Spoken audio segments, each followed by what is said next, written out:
I'm very tired. I've been driving since 8:30 this morning, and I got into Boston late last night. I flew in at 12:31, and then I got to my hotel after picking up my car, and I was there at 2:30. So it's been a long day driving from Boston to Prince Edward Island, but here I am in this little summer cottage that my sister purchased a couple years ago, and she's in the process of selling it. So I'm actually going to gather some investors around the island and folks who own businesses and have a knowing dinner here and kind of get the feel of what the market's like, and see if I can get some buyers for her. So I'm here to do that. I'm also here to write the Craft and Calling book, which I'm super excited for. There's a couple of reasons why I'm focusing on that right now while my Knowing book is being edited, and we'll be able to get that out the door in early 2026. But I want to write Craft and Calling for honestly, I'd like to be a published author by the time Knowing comes out. But even more than that, I have been having these amazing conversations with different individuals on the Craft and Calling podcast, and it has been the conversations have been so incredibly helpful for what most tradespeople are struggling with right now. And I feel a sense of urgency to get this book out for the initial reason that I shared, but also because, man, I can wait and wait and wait until it's the perfect environment, wait until it's the perfect completed book.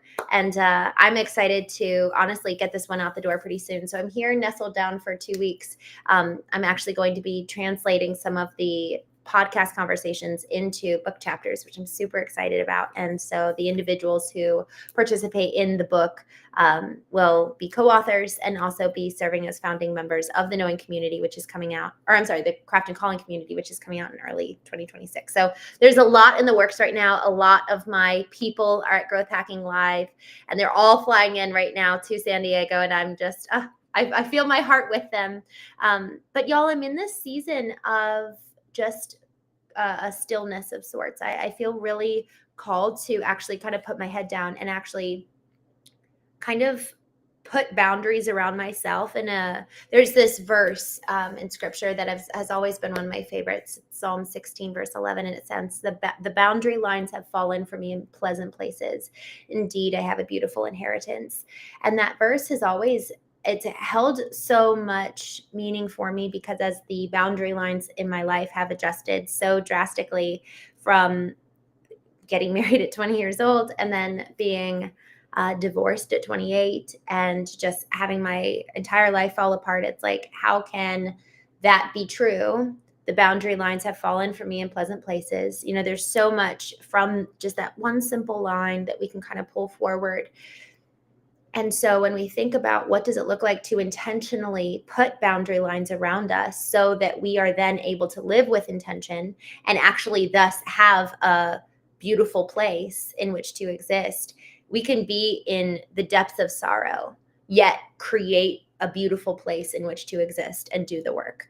And so that, it's so funny. I haven't thought about it until now, but effectively that's what the Knowing arena is this, the manifestation, the physical manifestation of this, the physical manifestation, and even kind of the emotional, existential manifestation, you know, the figurative manifestation of that verse.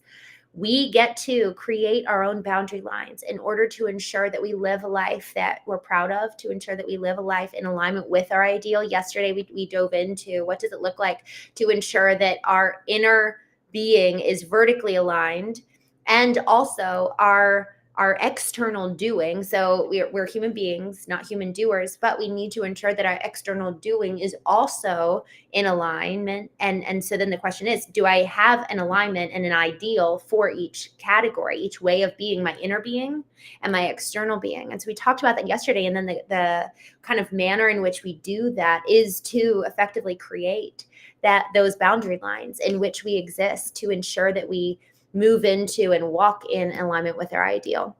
And so today I want to dive into something. I have been, in this season of just quiet. I was in a season of that earlier this year when I went to Italy and France for about 6 to 8 weeks. And it was so interesting because that time was so lonely, and it was exactly what I needed. And I knew I needed that. I knew that that was exactly and precisely what was necessary for this season of my life. Yet the boundary lines and existing within that space, existing within that arena that we self-impose does not mean it's easy. And even right now, knowing that everyone is in San Diego, I'm like, oh gosh, I wish I was there. But I know that I've got my work cut out for me. And it's not just on the doing side. There's elements of my inner being where I find a strengthening, a continuous dismantling of, removing that which should no longer remain so that we can thus create something new. These boundary lines and these intentional times of going into the arena ultimately ensure that we can maintain the forward progression and forward momentum. And that is where growth always lies. Over the last couple of months, like ever since I've come home from Italy, I feel like I've just kind of been playing catch up. I feel like I've almost been in this like brain fog, and that brain fog can come from multitude of reasons. And honestly, for me, there's been some things that I've really had to work through on a relational aspect. Relationship has really been a theme over the last 12 months where, I really had kind of gotten my vertical alignment down. And then it's like, okay, well, how do I coexist with other people? How do I coexist with my family? How do I coexist in romantic relationship for the first time, in 4 years? What does that look like? How do I exist in this place? What does boundary lines look like in that regard? And so I've been taking more intentional time from existing with everyone around me to retreat and go inward and ensure that then the external manner in which I show up is truly in alignment with my inner ideal for my being, my inner being. And then also my external doing is in alignment. Because y'all, what I have found time and time again, and I hate this, but it's the truth. I will have my vertical alignment. I'll feel so like my inner being is strong and secure and good. And then I walk out into the world, and then something externally happens on the horizontal lateral level, and it immediately moves me out of alignment. And I'm like, well, how strong was I to begin with if I'm that easily faltered? And so I've really, really been leaning into this concept, which actually we're going to be talking about today, which is forgiveness. And it's something that actually has a lot of ties to truth. And this time is really dedicated to real-time processing. I was journaling on it a little bit, journaling as I was driving. I was talking into my phone and just processing, knowing that I wanted to talk about this tonight. But there's even deeper processing that I know that we'll get into, because I just had a realization as I'm talking to you. Ever since going to Italy and France in April and May, I really was diving into what is true. What is true on a horizontal level, because I focused so much of my time after everything dissolved with my marriage to go inward and say, okay, what did I do wrong? But in only focusing on my internal experience and not at all sitting with, okay, well, what kind of objectively happened? Like, what did they do? What did they contribute to the picture? And the reason why I'm talking about truth is because we can't forgive that which we do not know. And we cannot forgive that which we have not identified and shed a light on. We cannot forgive that which is in the dark. And so in truth, coming in and illuminating, flipping on the light switch and seeing the full picture of what is and the full picture of reality, it's actually kind of terrifying, because we don't know what we're going to find. We don't know if there's actually going to be skeletons hidden in the closet, and we didn't even realize it was as painful as we thought it was because we had suppressed it for so long. There's a reason why we suppress things and why we don't actually give voice to them, why we don't flip on the light switch in relationship or otherwise. And so over the last couple of months, I've been gingerly turning on the light switches in different relationship categories. And then it's like, okay, what do I do with this? What do I do with the truth that I'm seeing? And it was so interesting. Oh gosh, it was so interesting. I was listening to this morning. So today is Sunday, and we talk about spiritual intelligence here on Sundays. the rest of the week we dedicate to the other intelligences: artificial intelligence, intellectual intelligence, emotional intelligence. But today's really about the SQ, the spiritual intelligence. And y'all, it's something that I had cultivated so much I had cultivated a relational, well, I had read the Bible and I had gone to church and I had absorbed all of the horizontal external perceptions around who God was. And I also had gone and done kind of individual prayer and pursuit of God. But I never really had known what God sounded like or had a real connection. Like I was constantly in pursuit of him, but there were a few times where I did feel something and experience something, but it was kind of rare. And so much of my life had been this almost like grasping for something, that which was above and beyond and outside of me. And over the last, 2023 New Year's Eve, I had this, and I wasn't planning to talk about this, but we'll go with it. I learned to hear God's voice for the first time, and it has radically changed my life. And it's something that I don't talk. I don't think I've ever publicly said that because it's so deeply personal to me, and it matters so much. And it's like someone said this the other day. It's like to try to describe an encounter, an experience, a relationship with the divine, with God himself. It's like I can draw a painting and say this is what it's like, and it's merely this physical representation of something spiritual. You cannot ever fully and accurately and with the beauty and like joy and peace of what it is to encounter something on a spiritual level. So honestly, for the lack of words and lack of even honor and reverence for what I experience with him, it's like, let me just not even touch it. I just don't even want to go there. And this is so funny, even as I'm saying it, I tend to do that actually also in conflict moments in relationships. I don't even want to touch it. I don't know what I'm going to find. I can't control the outcome. And control has really been at the root of me not wanting to flip on the light switch of truth, whether it's in physical relationships, or even my relationship with God. It's like something so precious and intimate to me that I don't actually want others to really know about it, because I don't know what they're going to do. I just don't know what will happen. And so this is something that I've kind of like kept very secret and private because it's so precious to me. And I have, in order to maintain true to who I am, in moments of intimacy, I will talk about it. And even before the Knowing Show, I actually will pray with every guest before we go live. And I just tell them, I'm like, hey, I'm going to do something for me. You're more than welcome to listen, engage, enter in. But I need to do this. This is something that I do for me, and you're welcome to join. And I just pray for us to have an amazing conversation. I pray for you. I pray for me. I pray for them. I just ask for the presence of God, because I've experienced that, and it has completely altered my life, and I'm so grateful for it. And it's really, truly powerful. And so when we talk, it's so freaking cool. Even just as I said, it's so powerful.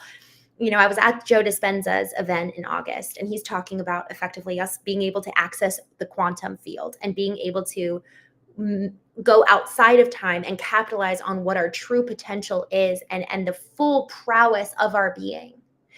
And so when you think about that, that's powerful. But then when you think about, okay, if we actually have access to something and someone infinitely greater than us, now I'm doubly powerful. I've got the eternal God and my eternal self. And those two in concert are powerful.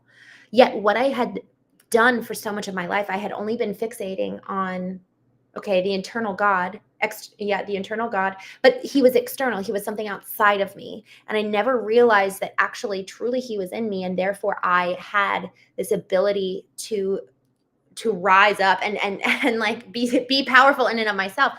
So that's like category number one. That's 50% of the picture is Christ in all of us. And a lot of religions believe this. It's not just Christianity. It's God is in you and me, and he is in all. And therefore, we are all one and connected. Okay, so then I've been like, okay, so if we're all one, what makes us unique? What makes us distinct?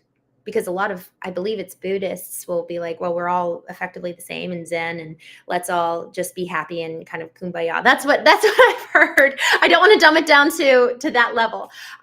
That's been my experience talking with different Buddhists, is that there's this very peaceful Zen kind of approach to life, and we're all one, and we're all very connected.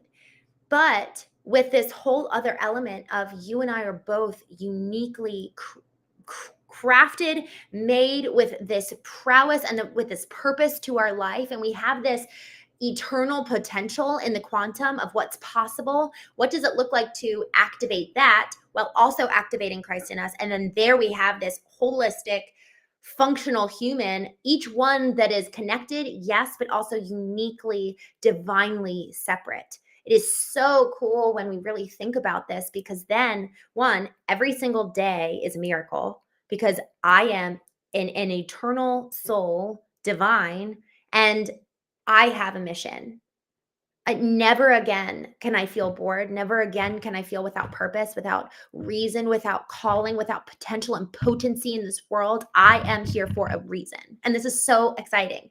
So that's part number one. But part number two is, okay, if we're connected, that means that anything other than love needs to go, because it's going to fundamentally break that bond and that connection between each other. And that's why, man, that's why we feel so broken when we're alone and in isolation. That's why we feel that desperate need for community, because we are meant to commune. We are meant to be with others. Even this whole concept of God is above and without, rather than God is within, that in and of itself is community, is that I am never alone. And how much more with a physical being, with a physical person. So we are made for community, yet if we are driven by what happens when we exist with the lights turned off, when we're not acknowledging the truth, and acknowledging the truth in every single area of our core intelligences. So that's the intellectual intelligence, emotional intelligence, spiritual, physical intelligence. If we're not fully aware and awake and conscious of what the truth is, to how we are feeling, thinking, moving, doing, then we're not going to ensure that our being is able to then live in the fullness of the truth, and thus be powered by love, because fear exists in the darkness, and that's when the light of truth is turned off.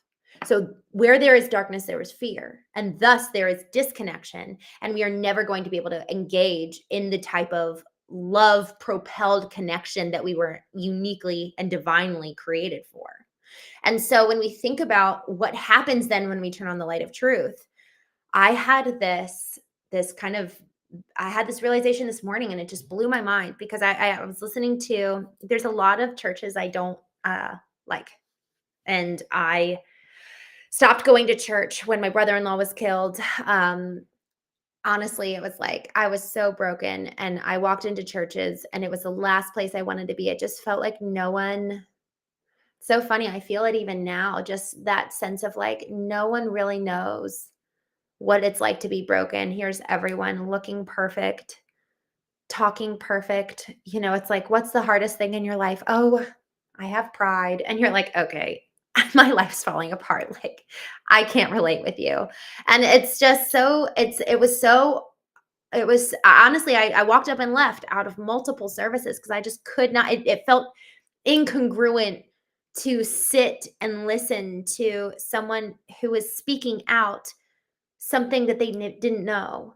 And y'all, that's how I lived for so much of my life. I had the head knowledge and a heart disparity. I hadn't actually experienced the power of God. I hadn't actually experienced. Yesterday, I talked about a woman giving birth to new life. That's how we're supposed to be living when we come to know. Thus, we can then change and allow for something new to come forth. But death has to occur. And so so much of the time I was walking around church and I didn't know, I didn't have the language for it then, but as I'm doing my own work and my own transformation and coming alive and allowing for death, I'm like, oh, that's what that meant.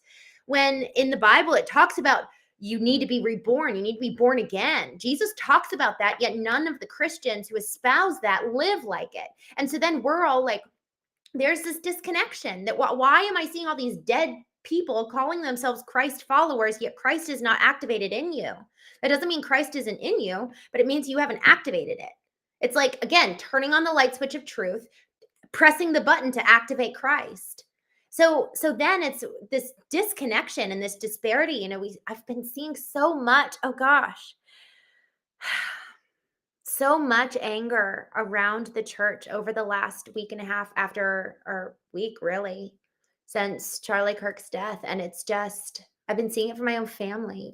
There's people in my family who grew up so Christian, so conservative, so with like a noose around their neck, lest you misstep and be damned to hell. And it was just so fear-based. There wasn't, even Chill's saying that, there wasn't the love that breeds freedom. Truth breeds freedom, love breeds freedom, and fear causes death. It's the entanglement.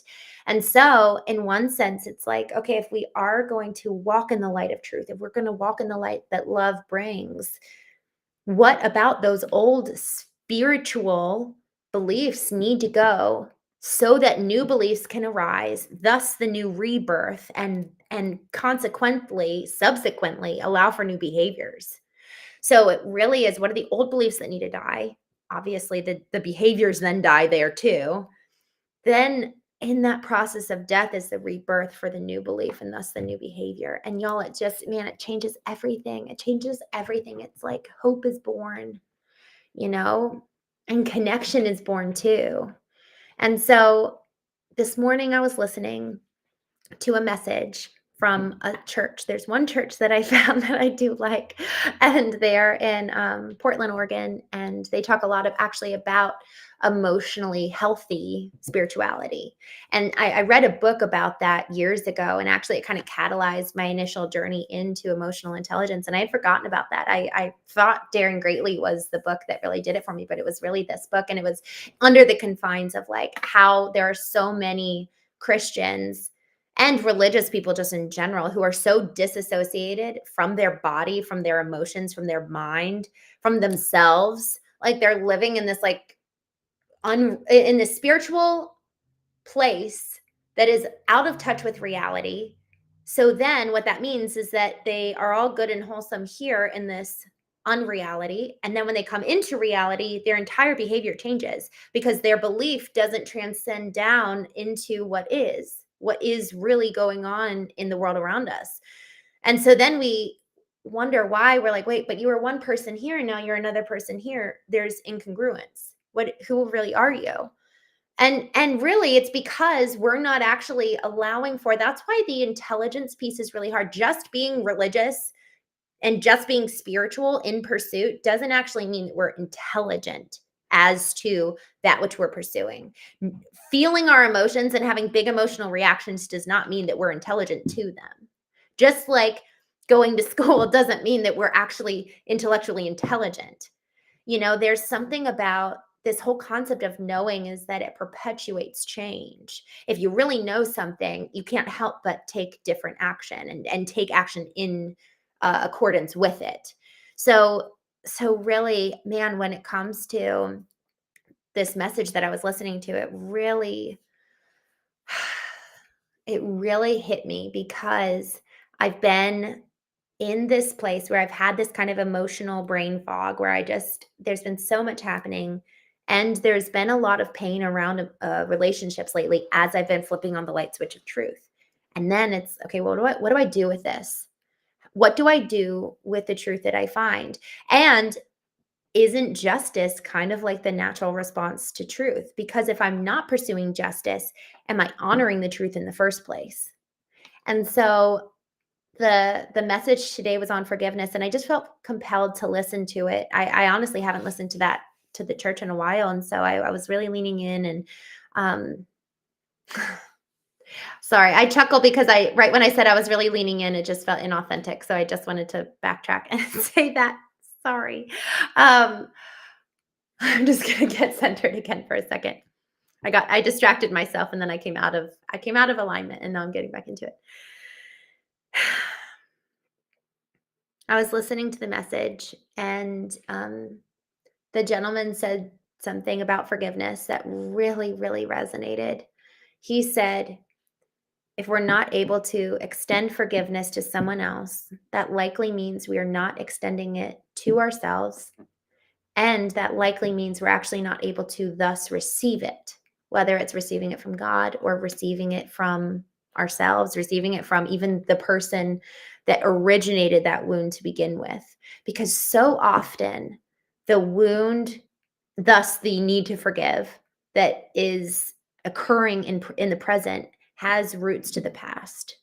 So we have improper attribution if we're looking at the person in the present and saying you're wrong, when yes, perhaps they really are, but really the proper attribution is to go back to the source. And as I was thinking about this, I just had this visual in my mind of, love is like a flowing river. It's there's fluidity, it's rushing, there's movement there. But usually when we have the lack of love and thus ability to forgive someone here in the present moment, if we trace back kind of like that water, that river line, we see that it's dry, like there's no love and forgiveness to give. And then we trace it back for attribution to the source in the past. We see that there's effectively a dam that's built, preventing the flow of love and forgiveness into the present moment because of the lack of forgiveness in the past. And it's not even just the lack of forgiveness, it's that fundamentally the fact that we did not process that originating painful moment, brick by brick, slab by slab, this dam built, preventing future love and forgiveness because we didn't deal with the past wound in and of itself. So we're fundamentally withholding the source of love and forgiveness that is necessary in the present moment because it's tied up in the past, because we are unable to allow for the dam to break and thus experience that love and forgiveness today. And so what was so important for me in that moment was that it was kind of like, okay, justice actually has to be served in some ways to honor the truth, because otherwise it's like, well, what's even the point of knowing the truth if there's not going to be any justice? And so this is where, oh gosh, this is where this is what I actually am really leaning into. That is the proper word for it. I really am leaning into this whole concept of uh, what's it called? Well, it's atonement. What's it called?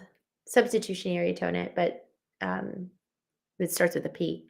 But forgiveness of sins. Did Christ come and die for the forgiveness of sins? And a lot of, actually, some people really close to me believe it's more figurative.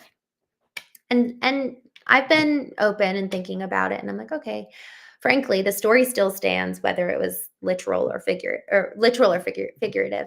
And so as I've been with that whole concept though of justice, it was interesting because with what the pastor said today, that it resonated.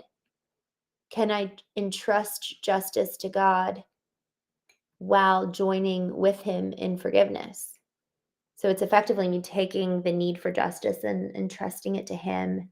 And then almost like in me handing over the need for justice, I can take his hand with him and then give love and forgiveness. And that's not all the time, but it was really, really helpful because I've realized that in some close relationships over the last, well, even just 24 hours, yesterday I was boarding my flight to Boston and I could not stop crying. Like there was just so clearly, I was processing the panels and the bricks that were withholding the dam from breaking loose for love and forgiveness to flow into a particular relationship. And I was just really leaning in. I'm like, but what about this moment? What about this moment? Like, all these times that have just been so painful. What do I do with this? And I felt like I was standing there like holding these bricks, these panels that had built the dam. And I'm like, but look, I can't just let love and forgiveness flow, because what do I do with this? And it was almost just like this picture of like, oh, but I can actually entrust it to God. And then I can really trust his heart and trust his ability. That's where, justice was served in God's decision to forgive us. And so if I really do believe that there has been forgiveness from an eternal God toward me, and I know again, people don't believe that, but that's a really, really powerful thing. And therein lies freedom. When I can let go of this is the weight of what I'm holding, of that anger and the desire for justice, that is my weight. The other person is going on their merry way. When I'm holding on to the bricks and panels, that is literally fundamentally holding me down. And what's interesting too, it's also holding me in place. So that dam that's been built in the past, that's preventing the love and forgiveness to flow today into the present, my body, my emotions, my mind is still hung up in the past. And therefore I fundamentally can't move into the future because I'm so tied to the past, and therefore I am not free. So if we desire forgiveness, if we desire the ability to move forward, we have to break free from the chains of the past and even the chains of justice. That does not mean that there's not ever a proper time for justice, but it's almost like getting the spiritual freedom. And yes, maybe there are physical ramifications, a physical manifestation of justice that we can execute. Suing somebody is a great example. Maybe we literally need to go sue someone. Maybe we actually need to go, well, I won't give that example. Y'all, with forgiveness, I have a lot to learn still. But it was so important for me to recognize this morning that in my subconscious, but in going into the arena, I realized that I subconsciously had equated truth as like the antithesis of love. And that is massive. No wonder I struggled with codependency for so long. It was like, oh, if I'm going to love you, then I'm going to ignore everything you've done. But recognizing the truth does not mean that justice is not ever served. It also means that truth and love can coexist, because either I'm entrusting, maybe forever I'm entrusting justice to the divine and entrusting his heart for me and joining with him in forgiveness. Yet also, there's so much power in the physical change, and that this is why all intelligences being activated together is so critically important, because my decision on an emotional level to let go of the past does not mean that there are not physical boundaries that I set up in the way that I communicate with that person moving forward. And when we look at our intelligences in isolation, that's where our nervous system can kick into high gear, and our 4Fs, the freeze, fight, fawn, or flight, will kick in and say, wait a second, you're about to go back into danger, and you're going to repeat the wounds of the past, and you're going to end up having the same experience all over again. But if we have all four of these intelligences like come into the boardroom together, we can hear from each one, and then we can make a decision predicated in wisdom. But we are not having resentment and just like this need for vengeance coming in and flooding our cognitive ability to even see clearly in the first place. And love and forgiveness are what are powering us forward, not fear. Because ultimately, if fear is existing in the darkness and we're making decisions in fear, we're making decisions in the dark. And we cannot fundamentally see from a larger perspective and ensure that we're living in alignment with our ideal. Our the picture of the vertical alignment is, operating under the hierarchy of our ideal that is and in under subservience to the divine. But there's something where it really does transcend the physical dimension. It actually does transcend time in and of itself. It is not tied and tethered to the past or the future or even the present moment, but it almost allows for like this ability to see beyond that which is in the human limited perspective, because with Christ in us, therefore we have this eternal divine perspective. And I have a lot to learn when it comes to the quantum.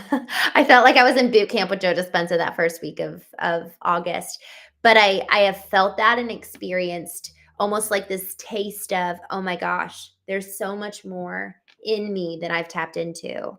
And there is this ability in meditation and getting our bodies into such a calm meditative state and coming into this ability to almost get into that dreamlike state, yet being awake and allowing for that coherence of our brain and our heart. It allows for us to be able to vision something new, something different. That's where creation lies, is in the unknown, in the present moment.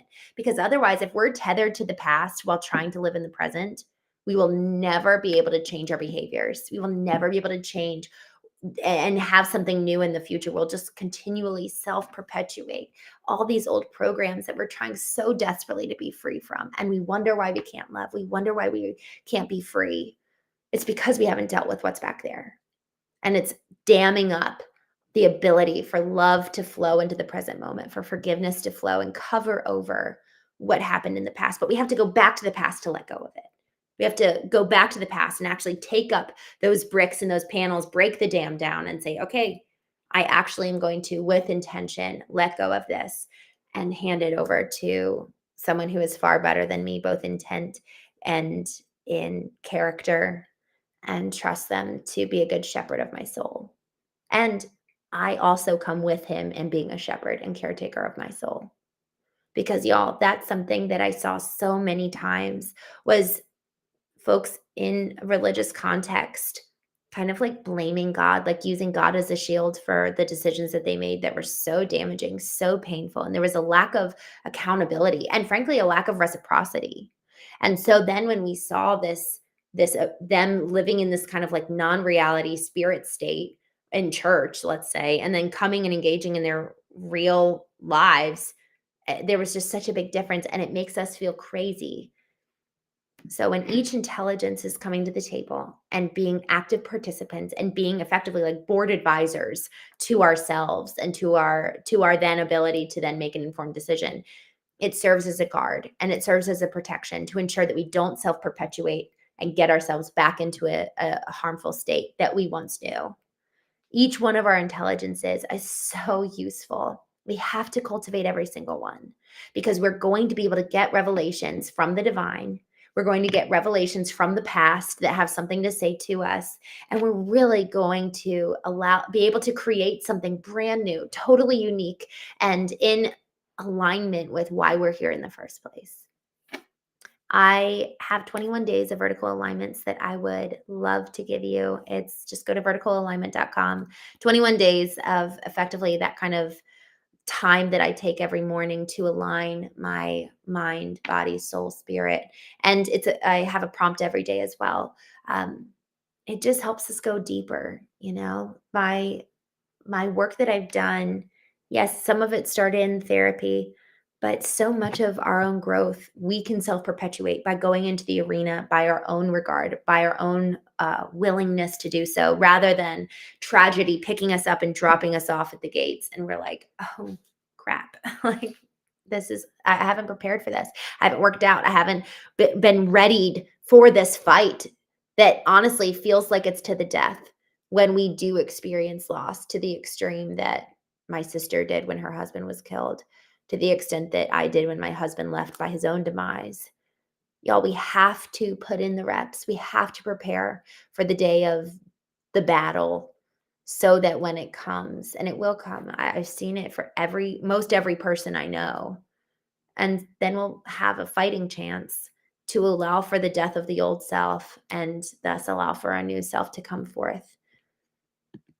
I really appreciate you joining tonight, and I will talk to you tomorrow on the